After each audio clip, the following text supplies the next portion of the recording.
पवित्र ओंकार का उच्चारण करेंगे।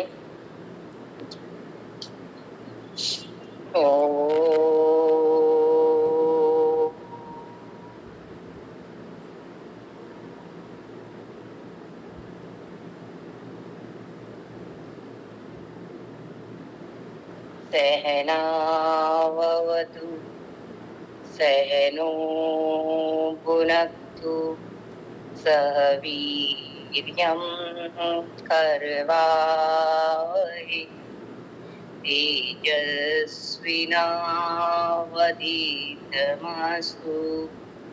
मा विद्विषावहै। ओम शांति शांति शांति। दोनों हथेलियों का घर्षण करेंगे। प्राप्त ऊर्जा को अपने मन मस्तिष्क पर लेते हुए धारण करेंगे। ओम।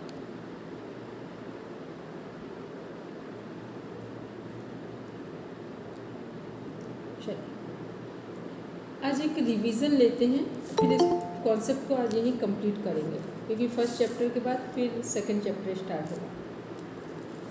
सब अपना पेन और पेपर दोनों लीजिए, बोलना भी है लिखना भी है। सब रिकॉर्डिंग कर लीजिएगा। हाँ हाँ ठीक है।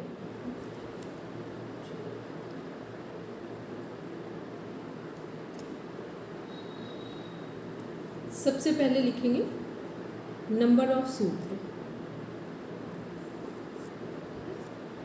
पूरे जो हमारी योग दर्शन बुक है उसमें कितने सूत्र हैं। उसके बाद लिखेंगे पूरी बुक का जो आधार है, बेस है, वो सूत्र लिखेंगे। हिंदी संस्कृत जैसे भी लिखना हो लिखेंगे।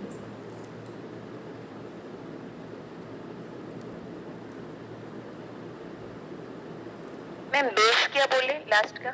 जो आधार है पूरे योग दर्शन का, उसका नाम लिखेंगे।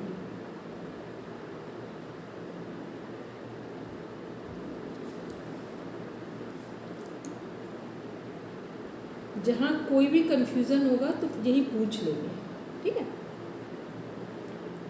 अब इसके बाद लिखना है चित्त की वृत्तियों के प्रकार।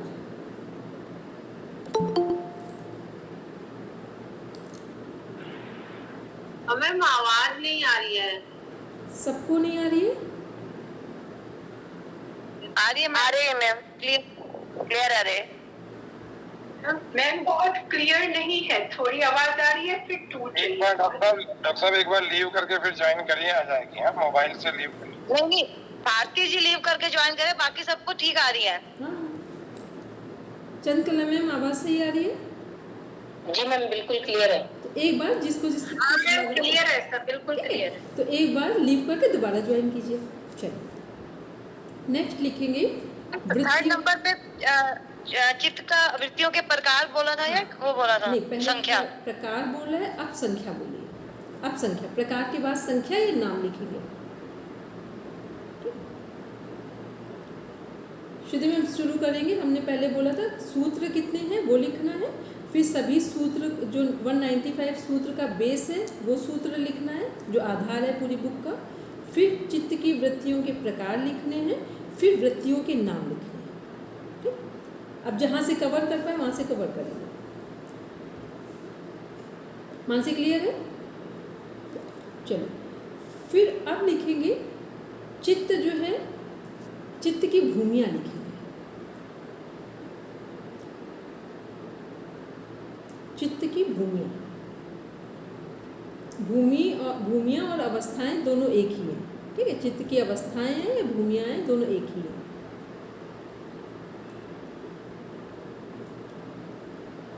अभी ठीक है? सबके पास आवाज क्लियर है? चलिए ठीक, बहुत अच्छा। खुश हो जाओ, मुस्कुराओ। चलिए फिर सबने लिख लिया, बहुत क्लियर लिखेंगे ताकि इसको डेली 2-3 बार रिवीजन में लेंगे। और फिर अभी आपका ग्रुप में जो हम कह रहे थे कि एक सेंड करेंगे PDF, वो अभी सेंड हो गया है, तो उसको आप पढ़ेंगे, ठीक है। भेज दिया डॉक्टर साहब, भेज दिया। देख लिया। तो वो सेंड हो गया है। हमने सुबह भेजा था लेकिन वो सृजन में गया है, आपके में नहीं गया है। ठीक है, चलिए अब इसमें देखते हैं। इसी के बाद हम लोग देखते हैं जो चित्त की भूमियाँ हैं, और दूसरी साइड लिखेंगे चित्त त्रिगुणात्मक है। तो त्रिगुणात्मक में कौन से 3 गुण हैं?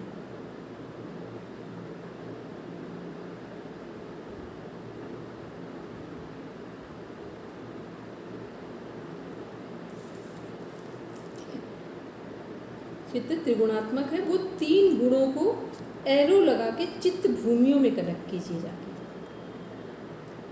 जो त्रिगुणात्मक 3 गुण हैं और जो 5 अवस्थाएं हैं चित्त की या भूमियाँ हैं, उनमें एरो लगाइए जाकर। सब अपनी समझ से लगाएंगे, फिर हम बता देंगे।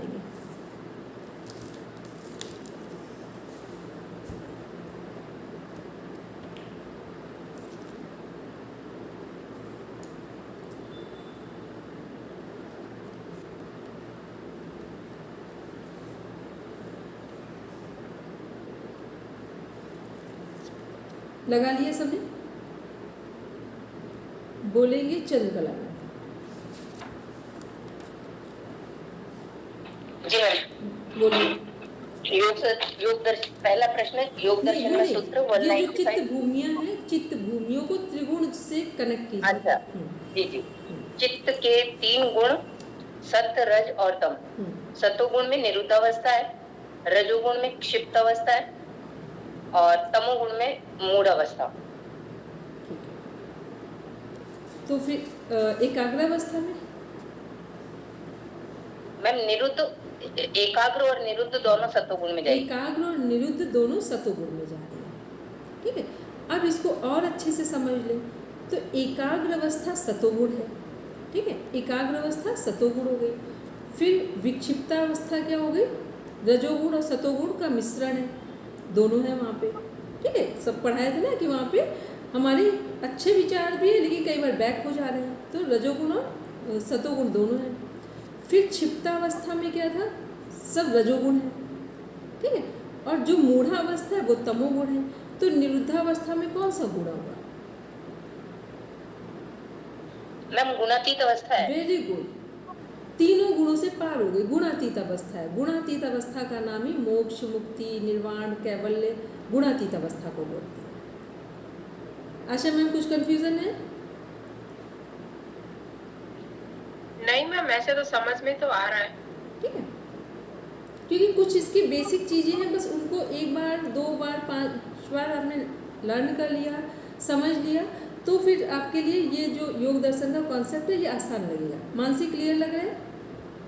ठीक है, कि जो हमारा कहाँ कहाँ, क्योंकि तभी तो आप पता कर पाएंगे कि जो हमारी त्रिगुणात्मक जो प्रकृति है इसमें क्या सुधार हो रहा है। योग करके, योग करने से क्या सुधार हो रहा है? तमोगुण जा रहा है, रजोगुण जा रहा है, कि हमारा सतोगुण आ रहा है, या कुछ भी नहीं हो रहा है? कुछ भी नहीं हो रहा है तो फिर योग कैसा हो रहा है? योग गलत हो रहा है। यदि कोई परिवर्तन नहीं आ रहा है तो फिर योग गलत हो रहा है। ठीक है, चलिए अब नेक्स्ट आते हैं। इसी में देखते हैं जो हमारा चित्त है, चित्त को किन किन नामों से जानते हैं? चित्त लिखिए। ठीक है, चित्त के सामने लिखिए प्रकृति, बुद्धि, प्रकृति, बुद्धि, कॉमा शरीर,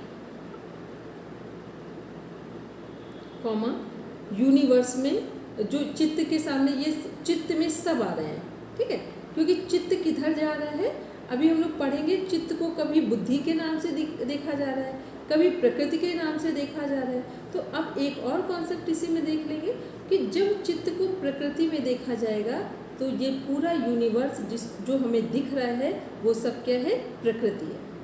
अब दूसरी हेडिंग लिखिए, 3 हेडिंग लिखिए जो हमारे बुक के 3 नाम हैं, बेस्ड हैं। पहला प्रकृति, दूसरा पुरुष, तीसरा पुरुष विशेष।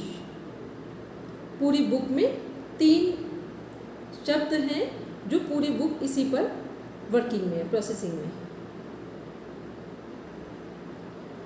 प्रकृति, पुरुष, पुरुष विशेष। प्रकृति के सामने तत्व लिखिए 24।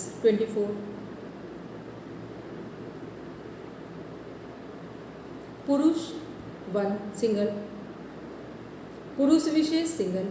ठीक, तो योग दर्शन में टोटल कितने तत्व हुए? जब टोटल पूछा जाए तो कितने तत्व हो रहे हैं? 26। 26। अब यही क्वेश्चन दूसरा पूछा जाए, सांख्य दर्शन में कितने तत्व हैं टोटल? 25। कौन सा 25 नहीं है वहाँ पर? 25 है तो कौन सा नहीं है वहाँ पर? ईश्वर नहीं है, पुरुष विशेष नहीं है। और यहाँ पुरुष विशेष नहीं है। पुरुष विशेष का नाम क्या है? ईश्वर। ये लिख लेंगे योग दर्शन में। ठीक है, पुरुष विशेष को किस नाम से जाना जाता है? ईश्वर और ब्रह्म।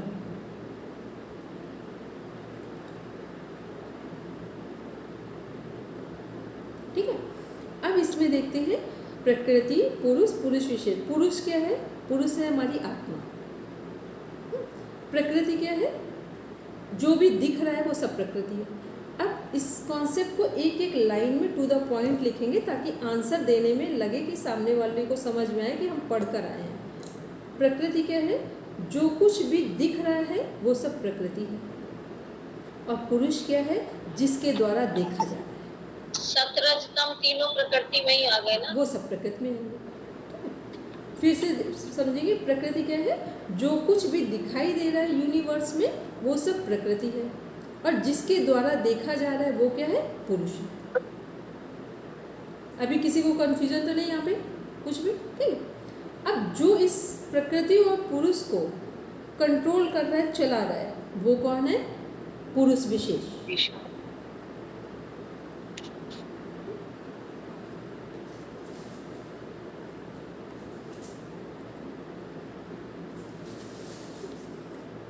लिखेंगे जो प्रकृति है उसके 24 तत्व लिखिए। अब हम जिस सीक्वेंस में बोलेंगे वैसे लिखेंगे। बाकी पीडीएफ को आज ऑनेस्टी से सबने ईमानदारी से 3 बार यदि पीडीएफ जो हमने भेजा है, अभी हेमंत भैया ने सेंड किया है, वो पढ़ेंगे तो आपको बहुत अच्छा लगेगा योग दर्शन पढ़कर। ठीक है, तो सबसे पहले क्या इसमें करना है? प्रकृति के तत्व में लिखना है। अभी हमने क्या बोला? प्रकृति के तत्व। वहाँ जब क्वेश्चन पूछा जाए तो ध्यान रखिए, टोटल में पूछेंगे तो सांख्य दर्शन के अनुसार 25, योग दर्शन के अनुसार 26, और प्रकृति के पूरे तत्व पूछेंगे तो क्या बोलेंगे? 24। ठीक, इस बात को सुनने पर ध्यान देंगे, या जहाँ क्वेश्चन डिस्क्राइब किया जा रहा है वहाँ ध्यान देंगे क्वेश्चन क्या पुटअप किया जा रहा है। तो अब आते प्रकृति के जो तत्व हैं उनको लिखते कैसे? सबसे पहले लिखिए प्रकृति, फिर उसके नीचे लिखिए महत बुद्धि। प्रकृति लिखा, फिर उसके नीचे लिखा महत बुद्धि। महत बुद्धि। हाँ, महत लगता है बुद्धि के से पहले वर्ड। ठीक है, महत बुद्धि। फिर उसके नीचे लिखिए अहंकार। ठीक, बिल्कुल सीक्वेंस सही से बनाएंगे। ठीक है, फिर अब क्या करेंगे? जो हमने फर्स्ट, सेकंड, थर्ड नंबर डाले हैं उनके दोनों साइड लाइन ड्रॉ करिए, दोनों साइड नीचे, क्योंकि डिवीजन होगा अभी आपको। तो दोनों साइड नाम फिर से बोलना, महत बुद्धि, उसके नीचे अहंकार। अब उसके नीचे दोनों साइड डिवीजन करके लिखेंगे। पहले साइड जो फर्स्ट साइड है वहाँ पे लिखेंगे सात्विक अहंकार, और जो दूसरा साइड लास्ट है वहाँ लिखेंगे तामसिक अहंकार।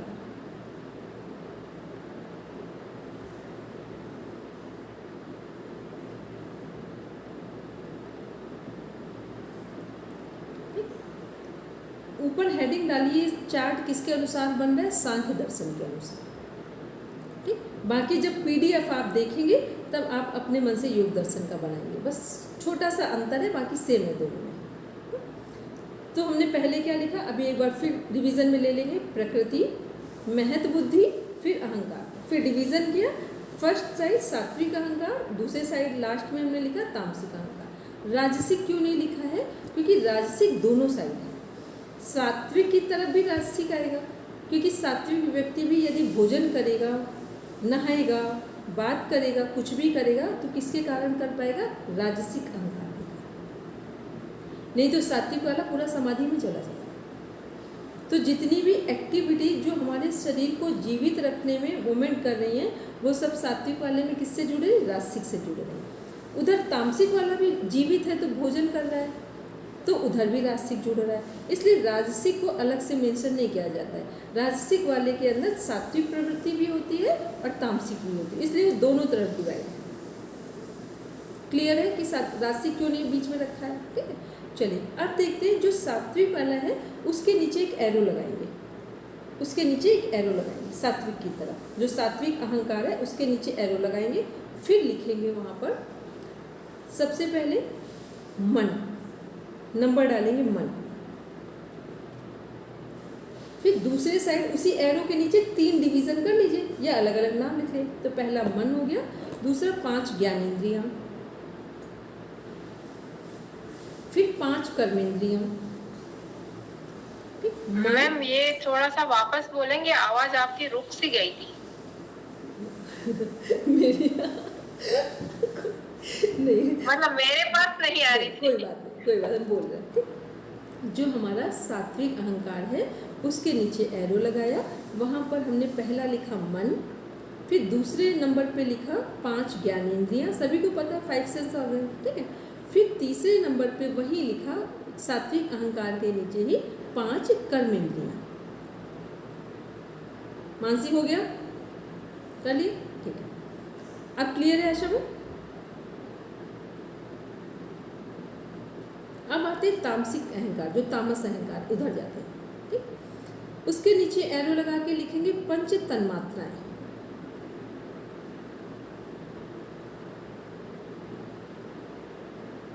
पंच तन्मात्राएं, ठीक, पंच तन्मात्राएं के नीचे फिर एक एरो लगाएंगे 1 2 3 4 5 करके पंच तन्मात्राओं के नाम लिखेंगे। पहला पृथ्वी, पहला शब्द, पहले शब्द लिखेंगे क्योंकि तन्मात्राएं अगर सूक्ष्म से स्थूल कहूँगी तो पहले ऊपर से नीचे, तो शब्द, वायु, अग्नि, जल और पृथ्वी।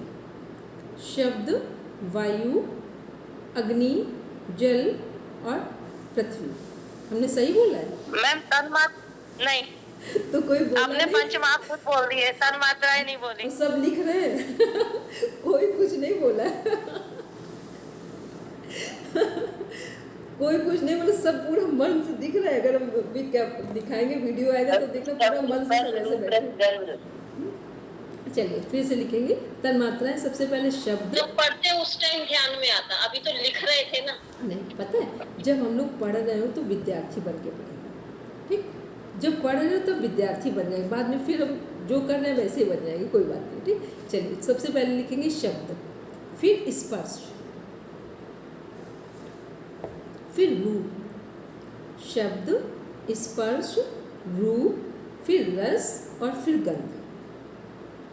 अब इनके नीचे इनके महाभूत लिखेंगे, फिर एरो लगाते जाएंगे। शब्द के नीचे का आकाश, स्पर्श के नीचे वायु, रूप के नीचे अग्नि, रस के नीचे जल, गंध के नीचे पृथ्वी। अब काउंट करिए टोटल कितने हुए, ऊपर से काउंट कीजिए। अहंकार को सिंगल ही जोड़ेंगे, बाकी सबको काउंट करेंगे। मैम 24 ही हो जाएंगे ना, अभी ज्ञानेंद्रियों कर्मेंद्रियों के अलग अलग लिखे नहीं है, लेकिन अगर जब वो भी लिखेंगे तो फिर पूरे 24 हो जाएंगे। 24 होगा। ठीक, तो जो हम लोगों का जब पूछा जाएगा सात्विक अहंकार की तरह, तो वो हमारे 11 हो गए, 11 हो गए। मन, पंच ज्ञानेंद्रिय और पंच कर्मेंद्रिय। फिर जब तामस अहंकार की तरफ पूछे जाएंगे तो कितने, 10 है। पंच तन्मात्राएं हैं और पंच महाभूत हैं। ठीक है, तो ये क्या हो, ये हो गए हमारे 24 तत्व। आज जब PDF देखेंगे उसको देखकर अपना चार्ट प्रॉपर मैनेज कर लेंगे। जब आपको ऐसे चीज़ें लिखना और समझना आएगा तब पढ़ना लगेगा थोड़ा कुछ काम का है, नहीं तो फिर लगेगा जैसे कहानी टाइप का पढ़ के हम लोग चले गए, उसका कोई मतलब नहीं है। ठीक है, अब इसमें जो ये हमारे प्रकृति के विकास का जो क्रम है, ये 24 तत्व हो गए। इसी में ऊपर प्रकृति के बगल में अगर प्लस कर देंगे तो पुरुष हो गया, फिर उसी में प्लस कर देंगे पुरुष विशेष ईश्वर हो गया। चलिए अब देखते हैं इसमें फिर एक कॉन्सेप्ट और था हम लोगों का, समाधि के प्रकार। ठीक, उसको लिखेंगे कि समाधि के प्रकार कितने हैं। तो पहले मेन समाधि कितनी है, 2 हैं। कौन कौन सी है, संप्रज्ञात और असंप्रज्ञात। संप्रज्ञात का नाम दूसरा क्या था, सबीज, और असंप्रज्ञात का निर्बीज। कैवल्य किसको लिखेंगे, संप्रज्ञात को या असंप्रज्ञात को? निर्वीज को, हाँ, असंप्रज्ञात। संप्रज्ञात को। फिर इसी में एकाग्रावस्था किसका नाम है, संप्रज्ञात का या असंप्रज्ञात का? संप्रज्ञात, संप्रज्ञात का, ठीक। और निरुद्धावस्था किसका नाम है? संप्रज्ञात, असंप्रज्ञात, असंप्रज्ञात। निरुद्धावस्था लास्ट है, गुणातीत अवस्था है, तो वही हमारा असंप्रज्ञात कैवल्य है। संप्रज्ञात मीन्स हो गया एकाग्रावस्था और असंप्रज्ञात क्या हो गई, निरुद्धावस्था, क्योंकि असंप्रज्ञात क्या, मोक्ष है, ठीक है। यहाँ मोक्ष कहीं इसमें यूज नहीं हुआ वर्ड, लेकिन जो असंप्रज्ञात, कैवल्य, निर्बीज ये सब पढ़ रहे हैं किसके नाम है, मोक्ष के नाम है, मोक्ष और मुक्ति के नाम है, साल्वेशन के नाम है। चलिए अब इसका चार्ट बड़ा ध्यान से बनाएंगे, फिर हम लोग पढ़ेंगे आगे। इसमें क्या करना है, समाधि के दो प्रकार लिखे, एक साइड संप्रज्ञात समाधि और दूसरे साइड असंप्रज्ञात समाधि। वो पर्यायवाची सबको याद ही, सिनोनिम जो है हमारा, ठीक है। अब संप्रज्ञात के नीचे दो पार्ट में डिवाइड करेंगे। संप्रज्ञात में कल हमने पढ़ा था कौन कौन सी दो समाधि थी वहाँ पे, सॉरी पहले एकदम गलती हो गई हमसे। पहले संप्रज्ञात के 4 प्रकार लिखेंगे, कौन कौन से 4 प्रकार थे, फिर उसके नीचे लिखेंगे। संप्रज्ञात में 4 कौन कौन से थे हमारे, विचार, वितर्क, विचार, पहले वितर्क, फिर विचार, आनंद और अस्मिता, ये 4 थे। वितर्क, विचार, आनंद और अस्मिता, ठीक है। अब इसमें से जो वितर्क है उसको नीचे रखेंगे। वितर्क के भी 2 पार्ट थे, कौन कौन से थे, सवितर्क और निर्वितर्क।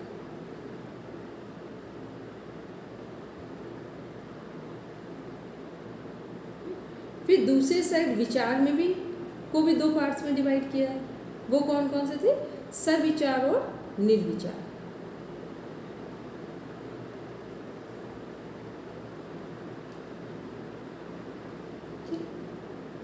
आनंद और अस्मिता कल भी याद है ना, उसका कोई डिवीजन नहीं था, ठीक है। तो सिंगल पूछा जाए, संप्रज्ञात समाधि के कितने प्रकार हैं, 4, वितर्क, विचार, आनंद और अस्मिता।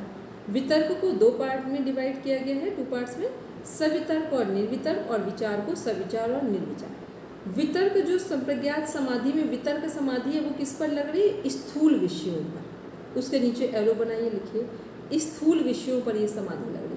ये स्थूल विषय क्या है, पंच महाभूत, मतलब जिन्हें हम आंखों से देख सकें।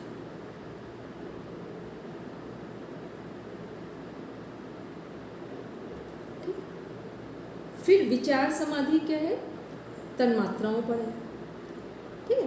तो तन्मात्राएं सबको पता है, जो शब्द, स्पर्श, रूप, रस, गंध, ये तन्मात्राएं हैं, ये इन पर लगेगी समाधि।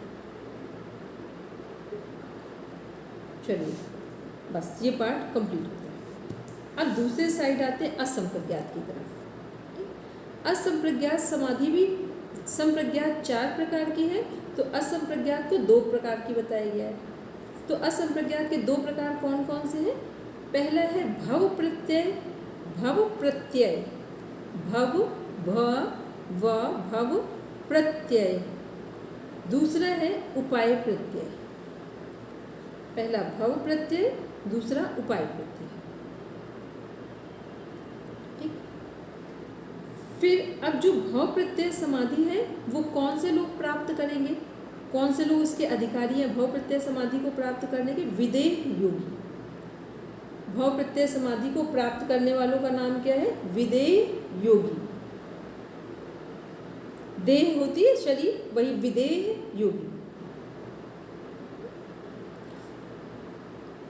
और इसी भव प्रत्यय में को दूसरे लोग भी प्राप्त करेंगे, उनका नाम है प्रकृति लय योगी। प्रकृति लय योगी भव प्रत्यय समाधि को 2 लोग प्राप्त कर रहे हैं, पहले विदेह योगी, दूसरे प्रकृति लय योगी। अब जो उपाय प्रत्यय समाधि है वो किसके लिए है, वो हम सभी के लिए। उपाय प्रत्यय समाधि हम सभी उन साधकों के लिए है जिनके जीवन का लक्ष्य मोक्ष मुक्ति पाना है। वो साधक जिनके जीवन का लक्ष्य क्या है, मोक्ष और मुक्ति पाना है, उनके लिए उपाय प्रत्यय समाधि है।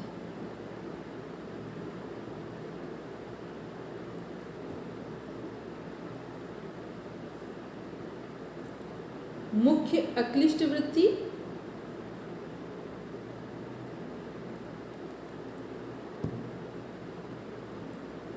विवेक ख्याति। विवेक ख्याति, ठीक है। मुख्य अक्लिष्ट वृत्ति विवेक ख्याति। विवेक ख्याति का दूसरा नाम ऋतंभरा प्रज्ञा, सामने स्क्रीन पे शेयर हो रहा है, ठीक है। चलिए, अब जितना कुछ अभी हम लोगों ने लिखा है वो किसको समझ में आया, थोड़ा सा एक बार पूरा रिवीजन करिए अपना जाके, 2 मिनट का टाइम लीजिए, पूरा रिवीजन करिए अपने आप से। उपाय प्रत्यय का एक ही वो हुआ, हाँ, इसके भी 2 हैं ना, केवल सिंगल उपाय प्रत्यय, ठीक। उपाय का मतलब हो गया जो, जैसे अभी हम लोग इसी जन्म में हम लोगों ने निर्णय लिया है कि हम इसी जन्म में ऐसा कर्म करेंगे कि हम मोक्ष मुक्ति प्राप्त करना चाहते हैं। तो ये तो हम लोग ही आ गए ना इसमें, सब नहीं है, साधक आए हम लोग में, सब कहाँ, मतलब वही साधक, हम लोगों में मनुष्यमय रूप में जो साधक है। मतलब जैसे अभी हम लोग यहाँ बैठे हैं, उसमें से मान लो 2 लोग ऐसा सोच रहे हैं कि हमें इसी जन्म में साधना करके 0 से ऊपर जाना है, 0 से ऊपर जाना है, दृढ़ निश्चय करके साधना करने बैठे हैं, तो वो उपाय प्रत्यय में आता है, ठीक है। बोलेंगे चंद्रकला में? मैम एक बार है ना बहु प्रत्यय वाले को और उपाय प्रत्यय वाले को थोड़ा सा क्लियर कर दीजिए। अभी पहले चंद्रकला में इस सबके सरल क्वेश्चन ले ले, फिर आए इस पे, सबके थोड़े से सरल क्वेश्चन उठा ले, फिर इस पर आए, क्योंकि अभी बहुत सारे लोगों के लिए तो बाउंस हो जाएगा, ठीक। फिर चंद्रकला में मारे इस पर। बोलेंगे भारती में? बिल्कुल शुरू से बताऊं, जो आपने लिखवाया कि 195 सूत्र हैं और उसका आधार है, योग दर्शन में 195 सूत्र हैं जिनका आधार 1.2 पहले अध्याय का दूसरा सूत्र है, योगस्थितवृत्ति निरोधम। उसके बाद आपने बताया वृत्तियां कितनी तरह की हैं, क्लिष्ट और अक्लिष्ट, फिर वृत्तियों के 5 प्रकार या भूमिका, क्षिप्त, मूढ़, विक्षिप्त, एकाग्र और निरुद्ध। उसके बाद आपने ये क्या है भारती में? ये वृत्तियों के 5 प्रकार या भूमिका। वृत्तियों के नाम क्या है? प्रमाण, विपर्य, विकल्प, निद्रा, स्मृति, ठीक। अगर गलत हुआ है तो लिखेंगे, करेक्ट कर लीजिए, ठीक है। वृत्तियों के नाम मैंने मिस कर दिए। फिर उसके बाद 5 भूमिकाएं वृत्तियों के। ये चित्त की भूमियां हैं या अवस्थाएं हैं? चित्त की भूमियां 5, क्षिप्त, मूढ़, विक्षिप्त, एकाग्र और निरुद्ध। उसके बाद आपने बताया कि सांख्य दर्शन के जो 25 तत्व हैं उनमें आपने पहले प्रकृति लिखाई, चित्त त्रिगुणात्मक है। इसके बाद हमने बोला था चित्त त्रिगुणात्मक है, जिसमें चंद्रकला मैम से हमने क्वेश्चन किया था कि इनको कनेक्ट कीजिए। चित्त त्रिगुणात्मक है तो भूमियों से जुड़ने में एकाग्र और निरुद्ध जो है, एकाग्र और निरुद्ध सत्वगुणी होती है। नहीं भारती मैम, गलत हो गया, एकाग्र सतोगुण है। और सत्वगुण, निरुद्ध एकाग्र सत्वगुण है, निरुद्ध गुणातीत है, गुण नहीं है, गुणातीत है। हाँ, वो गुणातीत है। और विक्षिप्त जो है वो तमस और रज, तम और रज से जुड़ा हुआ है। नहीं, विक्षिप्त किससे जुड़ा हुआ है? सत और रज से। और क्षिप्त जो है वो रज है और मूढ़ जो है वो तम है। ठीक है। उसके बाद आपने प्रकृति और प्रकृति से उत्पन्न महत्व बुद्धि और महत्व बुद्धि से उत्पन्न अहंकार, अहंकार के 2 प्रकार, सात्विक अहंकार में मन, 5 ज्ञानेंद्रियां, 5 कर्मेंद्रियां, तामसिक अहंकार में तन्मात्राएं और 5 महाभूत बताया। और उसके बाद आपने 2 तरह की समाधि बताई, संप्रज्ञात और असंप्रज्ञात। संप्रज्ञात समाधि के 4 प्रकार, वितर्क, विचार, आनंद, अस्मिता। वितर्क के 2, सवितर्क, अवितर्क के निर्वितर्क, और फिर विचार के भी 2, सविचार, निर्विचार। आनंद और अस्मिता का कोई भेद नहीं है। असंप्रज्ञात के आपने 2 बताए, असंप्रज्ञात और उपाय प्रत्यय। भव प्रत्यय, ये प्रकृति लय योगी, वो मुझे अभी क्लियर नहीं हुआ, वो आप बाद में कराओ। का भी क्वेश्चन है, सो भी कंप्लीट करें। असंप्रज्ञात समाधि 2 प्रकार की, भव प्रत्यय और उपाय प्रत्यय। फिर भव प्रत्यय, भव प्रत्यय को 2 लोग प्राप्त कर रहे हैं, 2 तरह के साधक प्राप्त कर रहे हैं, एक विदेह योगी साधक और एक प्रकृति लय योगी साधक, ठीक। विदेह योगी साधक और प्रकृति लय योगी साधक। अभी जो PDF हमने भेजा है ना, उसमें सारी चीज़ें बहुत सही से डिस्क्राइब है, उसी से हमने कनेक्ट किया, इसी को हम बताना चाह रहे थे। सरल तरीका है पूरे कॉन्सेप्ट को समझने का। फिर उसके बाद है उपाय पूछते हैं। तो उपाय में क्या है? साधक जो मोक्ष प्राप्ति जिनका उद्देश्य है वो उपाय वो, ठीक है। चलिए अब आते हैं किसके किसके पास अभी बुक है। हाँ अंजू मैम पहले बोलेंगे, फिर आते हैं आगे बढ़ते हैं। मैम ये सब समझ आ गया, लेकिन जो अभी आपने संपर्क या समाधि के बताए थे, वितर्क और विचार जो वेद थे, उनके जो आगे 2 थे, उसमें निर्वितर्क पे था कि स्थूल विषयों पर हम ध्यान लगाते हैं, और सवितर्क में क्या करते हैं? नहीं, अभी उसको, हाँ उसको भी कनेक्ट करते हैं। जब हमने बोला था कि वितर्क समाधि स्थूल विषयों पे की जाती है, ठीक है। स्थूल विषय क्या है? पंचमहाभूत है। इसका मतलब चाहे आप हमें देख रहे हो, हम आपको देख रहे हो, मतलब कुछ भी यूनिवर्स में दिख रहा है, वो सब क्या है? स्थूल विषय है, ठीक है। तो उन पर जो समाधि है वो क्या है? वितर्क समाधि है। अब वितर्क को 2 पार्ट्स में डिवाइड किया गया है, एक सवितर्क और एक निर्वितर्क। इसको एक एग्जाम्पल लेते हैं, जिसको पानी पीना हो, पानी पी के बैठेंगे तब समझ में आ जाएगा, ठीक। क्योंकि इसमें बड़ा छोटा सा अंतर है सवितर्क और निर्वितर्क के बीच में, जो ऐसा लगेगा एक जैसा लग रहा है, पर सुनकर जब ध्यान से सुनेंगे तब लगेगा अच्छा कुछ अंतर आ रहा है दोनों के बीच में, ठीक।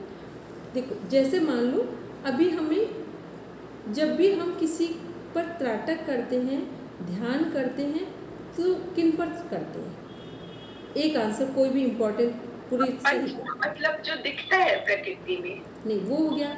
मान लो आप किसी पर, आप कोई मंदिर में जाते हो या आप किसी की साधना कर रहे हो, तो आप किस पर करते हो? जिससे आपको जो चाहिए।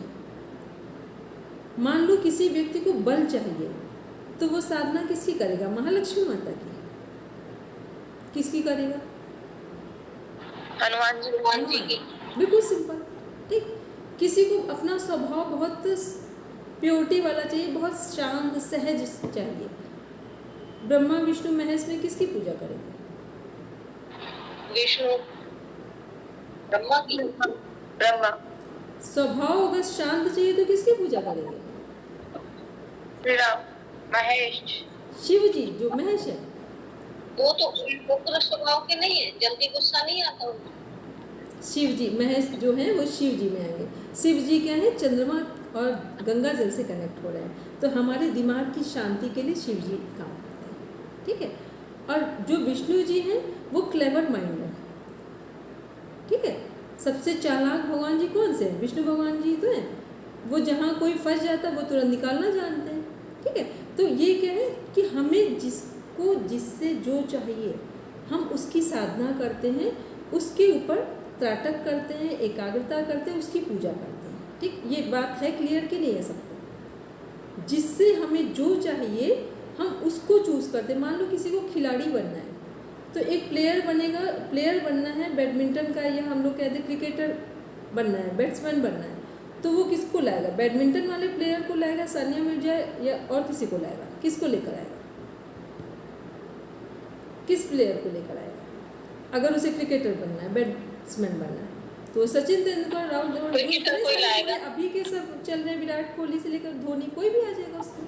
तो इसका अर्थ ये हुआ कि हमें जो बनना होता है हम उसका चुनाव करते हैं। आपको योग में आना था तभी तो आपने ये कोचिंग ज्वाइन की, योग में आना था तभी तो ये कोचिंग ज्वाइन की है, नहीं तो फिर आप दूसरी कोचिंग ज्वाइन करते।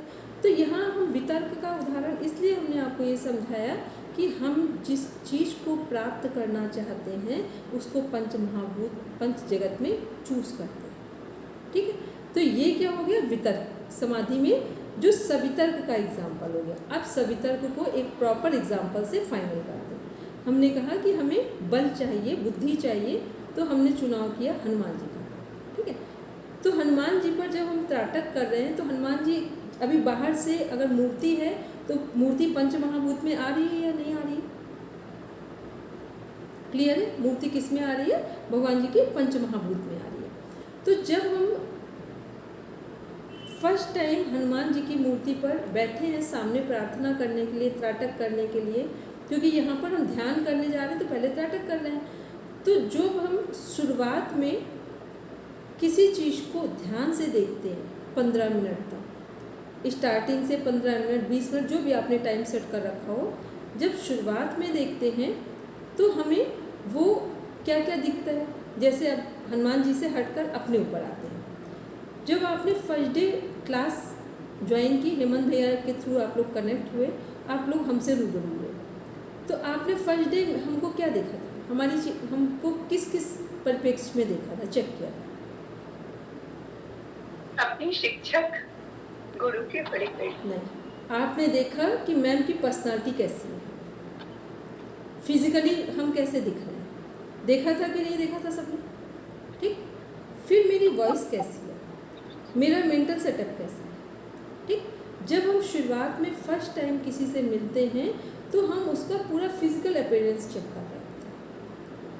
ठीक है। जो बाहर हमें दिख रहा होता है, वो आवाज़ हो, बैठने का तरीका हो, बोलने का तरीका हो, किसी बात को समझाने का तरीका हो, वो सब बाहर से हम चेक कर रहे होते हैं। ठीक है। व्यक्ति कितना सही लग रहा है, कितना अट्रैक्टिव लग रहा है, क्या ये योग का व्यक्ति लग भी रहा है, योग शिक्षक लग भी रहा है कि नहीं लग रहा है, ये सब हम देखते हैं। तो ये किसका पार्ट है? वितर्क समाधि में सवितर्क का। किसका पार्ट है? वितर्क समाधि में सवितर्क समाधि का पार्ट। अब आते हैं दूसरे स्टेप। पहले आपने मान लो 1 घंटे की फर्स्ट डे जब आपने हमको पहली बार देखा तो पहले 15-20 मिनट, आधे घंटे आपने ये सब कुछ देखा, समझा। फिर 20 मिनट 25 मिनट के बाद क्या हो गया कि जो विषय हम पढ़ा रहे थे उसकी आप गहराई में जाने लगे कि जो मैम पढ़ा रही हैं, जिस सब्जेक्ट के लिए आई हैं, ये सही पढ़ा पा रही हैं या नहीं पढ़ा रही। ठीक। तो जब हम थोड़ा सा गहराई में उतरते हैं उसका नाम है निर्वितर्क समाधि। ठीक। अब हम फिजिकल से हटकर कहाँ पहुँच गए? विषय में पहुँच गए कि जिस विषय के लिए मैम को अपॉइंट किया गया है, क्या वो सही पढ़ा पा रही हैं या नहीं पढ़ा। ऐसे ही अब हम लोग हनुमान जी की बाहरी दर्शन हो गए, सवितर्क। हाँ। और आंतरिक नहीं हुआ, आंतरिक नहीं हुआ, श्रुति में आंतरिक नहीं है, बस थोड़ा सा डेप्थ में जा रहे हैं कि जो मैम पहले हमने क्या देखा कि हमारे फिजिक को देखा, ठीक है, मेरी आवाज़ को, मेरे बैठने को, तरीके को, ये सब देखा। फिर थोड़ी देर के बाद, क्योंकि अभी फिजिकली तो हम पढ़ा रहे हैं, फिर थोड़ी देर के बाद हम जो बोल रहे थे उस बोलने से आपने मेरे पढ़ने के कॉन्सेप्ट को कनेक्ट किया, या आपने ये देखा कि मैम जैसे स्टार्टिंग में सीधे होकर बैठी थी अभी भी वो वैसे ही सीधे बैठी है, स्ट्रेट बैठी है, या जैसे शुरू में क्लास जिस मोड से स्टार्ट हुई थी लास्ट में भी वैसे ही चल रही है। तो इससे आपने क्या महसूस किया कि इसका मतलब ये टीचर सही पढ़ाएंगे, क्योंकि जैसे स्टार्टिंग में चीज़ें थी उसमें ये अपने पॉइंट से कहीं पर भी डाइवर्ट नहीं हुई। तो ये क्या है? ये दूसरा पार्ट शुरू होता है, इसका नाम है सवितर्क से निर्वितर्क। आपके सामने हम फिजिकल ही बैठे हैं, फिजिकल ही आप हमें ग्रेस्प कर रहे हैं, लेकिन पहले वाले पॉइंट से दूसरे पर आ रहे हैं। ठीक, ये हो गया वितर्क समाधि। अब इसको वितर्क में सवितर्क, और दूसरा वाला जो फेज है वो क्या हो गया? निर्वितर्क हो गया। समझने में लग रहा है कुछ अंतर नहीं, पर थोड़ा सा अंतर आ रहा है। अब दूसरे और एग्जाम्पल से लें, मान लो उगता हुआ सूरज है, ठीक है, उगता हुआ सूरज है, उगते हुए सूरज को सविता देवता बोलते हैं। तो जब हम शुरुआत में सुबह सुबह अर्ली मॉर्निंग देखते हैं आकाश में उगते हुए सूरज को, तो हम क्या देख रहे होते हैं? उसका कलर देख रहे होते हैं। ठीक, सुबह का वातावरण देख रहे होते हैं, आसमान में जो एक ठंडक वातावरण में आ रही वो आसमान का कलर, उसमें सूरज का जो कलर है वो देख रहे थे। उस टाइम पे शीतलता भी होती, गर्म नहीं होता है सूरज, वो सब महसूस। फिर उसी के थोड़ी देर बाद क्या महसूस करने लगते हैं कि सूरज में गर्मी बढ़ रही है, कलर चेंज हो रहा है, सूरज में गर्मी बढ़ रही है, कलर चेंज। सूरज तो वही है, सूरज तो वही है जो हमारा पंच महाभूत में है, बस थोड़े से परिवर्तन दिख रहे हैं उसी सूरज में। ये क्या है? निर्वितर्क। अब किसको किसको 1% क्लियर, बस 1% पूछा है, 1% से आगे हम नहीं जाएंगे, बस 1% जाते हैं क्योंकि ये सब चीज़ें 1% में ही समझ में आ गई तो लगेगा समझ में आया। ठीक, इतना अंतर, तभी हमने कहा था इसको बड़ा ध्यान से सुनेंगे तो एग्जाम्पल के साथ कनेक्ट कर पाएंगे कि सवितर्क और निर्वितर्क के बीच में क्या अंतर है, क्योंकि वितर्क के अंदर है, इसका मतलब कनेक्ट तो वितर्क से ही है, तो कुछ तो थोड़ा बहुत ही अंतर होगा ज़्यादा अंतर तो हो ही नहीं सकता दोनों के बीच में, ठीक है। तो ये पंच महाभूत था। अब दूसरे पॉइंट पे आते हैं, जो नेक्स्ट है हम लोगों का, कौन सी समाधि है? विचार। विचार किस पे समाधि हो रही है? तन्मात्राओं पे हो रही है। अब जो विचार हमारी तन्मात्राओं पे समाधि हो रही है, तो उसमें भी दो पार्ट उसमें डिवीज़न है। एक पहला क्या है हमारा सविचार और दूसरा है निर्विचार, ठीक। तो जो हमारा जब सूक्ष्म की बात करते हैं तो सूक्ष्म में क्या होता है, जैसे मान लो अभी हम लोग यहाँ बैठे हैं, जब प्राणायाम कर रहे हैं तो ये सूक्ष्म का पार्ट होगा कि स्थूल का? सूक्ष्म का, ठीक है। तो हम क्या कर रहे हैं कि हवा को महसूस कर रहे हैं, हवा हमें दिख नहीं रही। जो वायु का स्पर्श है, जब हम बोलते हैं कि आप नाभि तक श्वास ले जाएं और फिर उसको श्वास को धीरे धीरे बाहर करना है, तो इस स्पर्श को हम महसूस कर रहे होते हैं। तो ये विचारों के लेवल पे जा रहा है, तो ये क्या है? सविचार समाधि, ठीक। अब निर्विचार कैसे है कि जब पहले हमने एक एफर्ट लगा के कुछ महसूस कर रहे थे ठंडक को नाभि तक ले जाने को, दूसरे प्रयास में हमने क्या किया कि आसानी से श्वास नाभि तक जा भी रहा है और आराम से श्वास बाहर भी आ रहा है, कोई एक्स्ट्रा एफर्ट भी नहीं डालने पड़ रहे हैं। तो ये किसका पार्ट हो गया? निर्विचार। क्लियर? सविचार निर्विचार क्या है? जो विचार के अंदर है। तो ये क्या है? ये किसका पार्ट हो गए? हमारे सूक्ष्म का पार्ट है और विचार समाधि हो गई। पहला स्थूल, दूसरा विचार। तो जो हम ये भी प्रकृति की बात कर रहे थे, तो प्रकृति में पंच महाभूत पे जो समाधि हो रही है वो किस अहंकार में जा रही है? वो वितर्क में जा रही है ना, मतलब से देखिए, जहाँ वो बनाया है अपना चार्ट, देखिए, ओपन करिए सब। अब चार्ट देखकर मेरे क्वेश्चन को सुनिए। हमने कहा जो वितर्क समाधि है वो जो हमारा अहंकार है, इसमें किस अहंकार में कनेक्ट हो रहा है? तामसिक। वेरी गुड, क्लियर हो गया। इसीलिए ये चार्ट बनवाया है ताकि अपनी बात को कहीं कोरिलेट भी तो करते जाइए हम क्या कर रहे हैं, ठीक। अब इसी में हम लोग देखेंगे ध्यान से कि पहले हमारी जो कौन सी वो आ रही है समाधि, अगर तामस अहंकार देख रहे हैं तो पहले समाधि किस पर आ रही है? वितर्क में या विचार में? वितर्क में। पहले तामसिक। फिर देखेंगे ध्यान से, देखिए। पहले विचार पे आएगी तन्मात्राओं में, तन्मात्राओं से हम पंच महाभूत पे जाते हैं, तो बाद में वितर्क होगा। तो पहले विचार और फिर हमारे स्थूल समाधि जो वितर्क है। देखिए भारती में फिर से चार्ट चेक कीजिए। जो तामस अहंकार है, समझ नहीं पाई मैम, कोई बात नहीं, अभी हम बता रहे हैं। इसमें जो तामस अहंकार में पंच तन्मात्राएं लिखी है, ठीक है। इसमें देखिए पहले पंच तन्मात्राएं हैं, तो तन्मात्राएं सूक्ष्म का पार्ट है या स्थूल का? सूक्ष्म का, ठीक है। और सूक्ष्म क्या है? तन्मात्राएं हैं। और तन्मात्रा किस समाधि में है? विचार समाधि में है। तो पहले विचार आएगा कि पहले वितर्क आएगा? पहले विचार आएगा, ठीक। फिर उसके नीचे कौन सी समाधि आएगी? वितर्क आएगी। क्योंकि ये पूरा चार्ट ही इसलिए बना है कि हम अपने पूरे कॉन्सेप्ट को यहाँ से कनेक्ट कर ले जाकर, ठीक।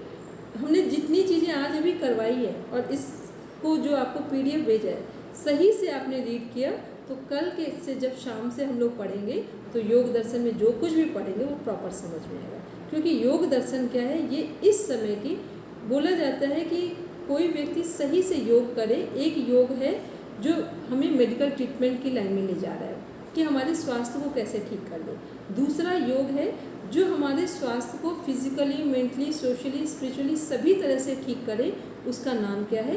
अष्टांग योग, ठीक। उसका नाम क्या है? अष्टांग योग। तो योग दर्शन में क्या पढ़ेंगे हम लोग? अष्टांग योग पढ़ेंगे। वो अष्टांग योग कब समझ में आएगा?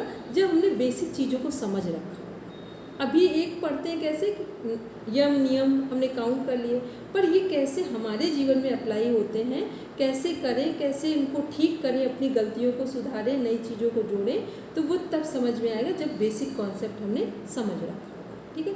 तो कल अब हम लोग इस पर पूरी चर्चा करेंगे। आपका छोटा सा वर्क है कि सभी लोग 3 टाइम्स, PDF बहुत नहीं, 1 घंटे में पढ़ना हो जाएगा, 3 टाइम्स पूरा पढ़ लेंगे।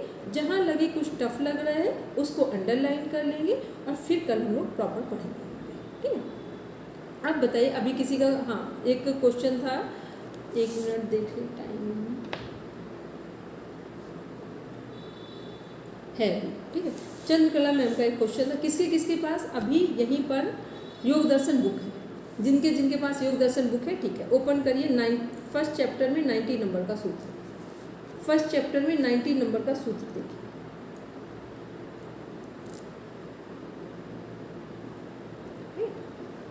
इसमें दिया हुआ है सूत्र 90 नंबर का, भव प्रत्ययो विदेह प्रकृति लयाना। ठीक, ये दोनों समाधि हमने किसमें देखी? असंप्रज्ञात में, भव प्रत्यय और उपाय प्रत्यय। और एक शब्द और देख रहे हैं कि भव प्रत्यय भी देख रहे हैं और विदेह और प्रकृति लय योगी भी देख रहे हैं। ठीक है, तो ये किसमें बात हो रही? भव प्रत्यय को प्राप्त करने वाले जो 2 साधक गण हैं उनके नाम पढ़ें। इसकी हिंदी पढ़ेंगे, हम ही पढ़ रहे हैं।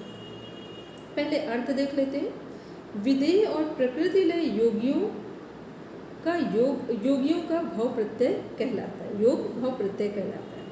व्याख्या है, जो पूर्व जन्म में योग का साधन करते करते विदेह अवस्था तक पहुँचे थे, अर्थात शरीर के बंधन से छूटकर शरीर के बाहर स्थिर होने का जिनका अभ्यास दृढ़ हो चुका था। ठीक, क्लियर हो रहा है कि जो हमारा विदेह का मीन्स क्या है कि साधना ऐसी हो कि साधना करते करते यदि हम शरीर से कहीं बाहर जाना चाहें और फिर वापस आना चाहें तो इसका नाम क्या है? विदेह। क्लियर? समझने में तो इतना नहीं कर पाए, कोई बात नहीं, बस हमें थोड़ा सा समझ में आना चाहिए कि कॉन्सेप्ट क्या बोल रहे हैं। तो ये क्या हो गए? विदेह योगी, जो साधना करते समय ही अपने शरीर से बाहर जा सके और वापस आ सके,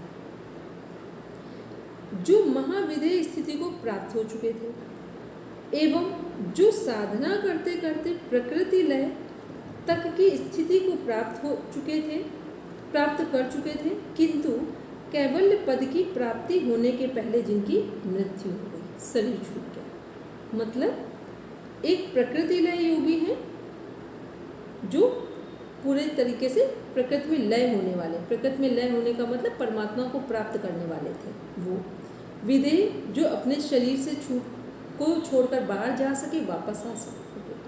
तो ये जो दोनों तरह के साधक हैं, इनका साधना मान लो 6 महीने बाद ये मोक्ष को प्राप्त करने वाले थे, लेकिन इनके शरीर की आयु पूरी हो गई और इनका शरीर छूट गया, तो अब क्या होगा कि ये लोग क्या करेंगे? अच्छे घर में जन्म लेंगे और जहाँ जन्म के 3 साल या 5 साल होंगे वहीं से इनकी साधना जो 6 महीने की बाकी थी वो पूरी होने के लिए रेडी हो जाएगी। अब इनको पूरी साधना नहीं करनी है।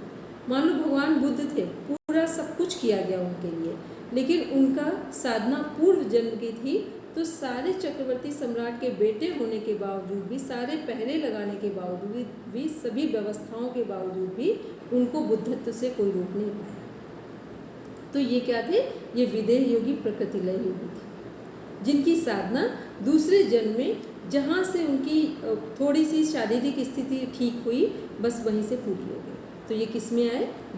जो हमारे विदेह योगी और प्रकृति लय योगी। अब किसको ये बात क्लियर हो गई है? फिर शांति पाठ करते हैं। ठीक, अब उपाय प्रत्यय में हम सभी आते हैं, तो उसको जो 20 नंबर का सूत्र है, श्रद्धा वीर स्मृति समाधि प्रज्ञापूर्वक इतरेशम, मीन्स वो साधक जिनके जीवन में श्रद्धा है, वीर्य माने वो शक्ति है ओज तेज वाली, स्मृति माने श्रेष्ठ संस्कार हैं, समाधि माने एकाग्रता है, प्रज्ञा माने श्रेष्ठ बुद्धि विवेक ज्ञान है। ये 5 चीज़ें जिस साधक में होंगी वो साधक इस जन्म में उपाय करके समाधि को प्राप्त कर लेगा असंभव। ठीक है, चलिए अब जितना सरल हो सकता है उतना समझाया। कल थोड़ा आप पढ़ के बैठेंगे, प्रत्येक के अंदर ही दोनों हो जाएंगे। क्या चीज़? चंद्रकला मैम, बहु प्रत्यय के अंदर ही विदेह मुक्त और प्रकृति लय दोनों बहु प्रत्यय के अंदर ही आएंगे, दोनों आ जाएंगे। और उपाय प्रत्यय के अंदर वो साधन पंचक अलग से हो साधक जाएगा। पंचक आ जाएंगे, जिसमें इसी जन्म में दृढ़ता के साथ जो साधक मोक्ष को प्राप्त करना चाहते वो उपाय प्रत्यय में। जी, चलिए अब अब सब बैठेंगे। ठीक, चलिए सब बैठेंगे शांति पाठ के लिए। किसने स्टार्ट किया? चलो मानसी शांति पाठ बोलो।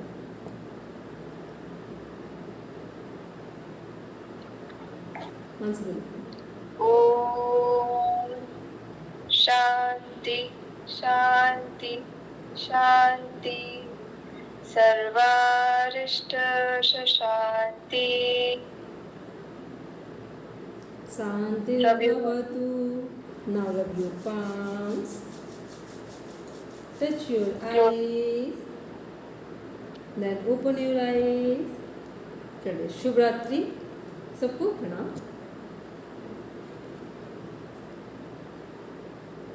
मैम सुबह 6 या 5:55?